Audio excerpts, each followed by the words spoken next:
प्राचीन काल की बात है, जब भगवान श्री कृष्ण द्वारका के राजा थे। उनकी मित्रता और दयालुता के किस्से पूरे संसार में प्रसिद्ध थे। उन्हीं दिनों उनके बाल सखा सुदामा एक निर्धन ब्राह्मण थे, जो अपनी पत्नी और बच्चों के साथ अत्यंत गरीबी में जीवन यापन कर रहे थे। एक दिन सुदामा की पत्नी ने उनसे कहा, आपके मित्र श्री कृष्ण द्वारका के राजा हैं। क्यों न आप उनके पास जाकर सहायता मांगे, वे अवश्य हमारी मदद करेंगे।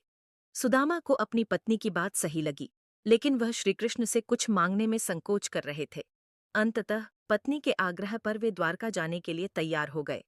यात्रा पर निकलते समय सुदामा ने सोचा कि वह अपने मित्र के लिए कुछ न कुछ उपहार लेकर जाएंगे, लेकिन उनकी स्थिति ऐसी नहीं थी कि वे कोई महंगा उपहार ले जा सकें।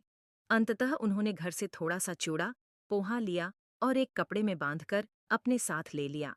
द्वारका पहुंचकर सुदामा महल के द्वार पर पहुंचे। महल के द्वारपालों ने उन्हें रोका, लेकिन सुदामा ने कहा कि वे श्री कृष्ण के पुराने मित्र हैं और उनसे मिलने आए हैं। द्वारपालों ने सुदामा की स्थिति देखकर पहले संदेह किया, लेकिन फिर उन्हें भीतर जाने की अनुमति दे दी। जब श्री कृष्ण ने सुदामा को देखा, तो वे दौड़ते हुए उनके पास आए और उन्हें गले लगा लिया। उनकी आंखों में खुशी के आंसू थे। उन्होंने सुदामा को अपने महल में ले जाकर बैठाया और उनके पांव धोए। सुदामा की दशा देखकर कृष्ण का हृदय भर आया, लेकिन उन्होंने अपनी मित्रता की गरिमा रखते हुए कुछ नहीं कहा। कृष्ण ने सुदामा से पूछा, मित्र, क्या आपने मेरे लिए कुछ लाया है? सुदामा ने शर्माते हुए अपने चूड़े का पोटली कृष्ण को दी। कृष्ण ने उसे अत्यंत प्रेम से लिया और खाने लगे। उनके चेहरे पर प्रसन्नता और संतोष झलक रहा था।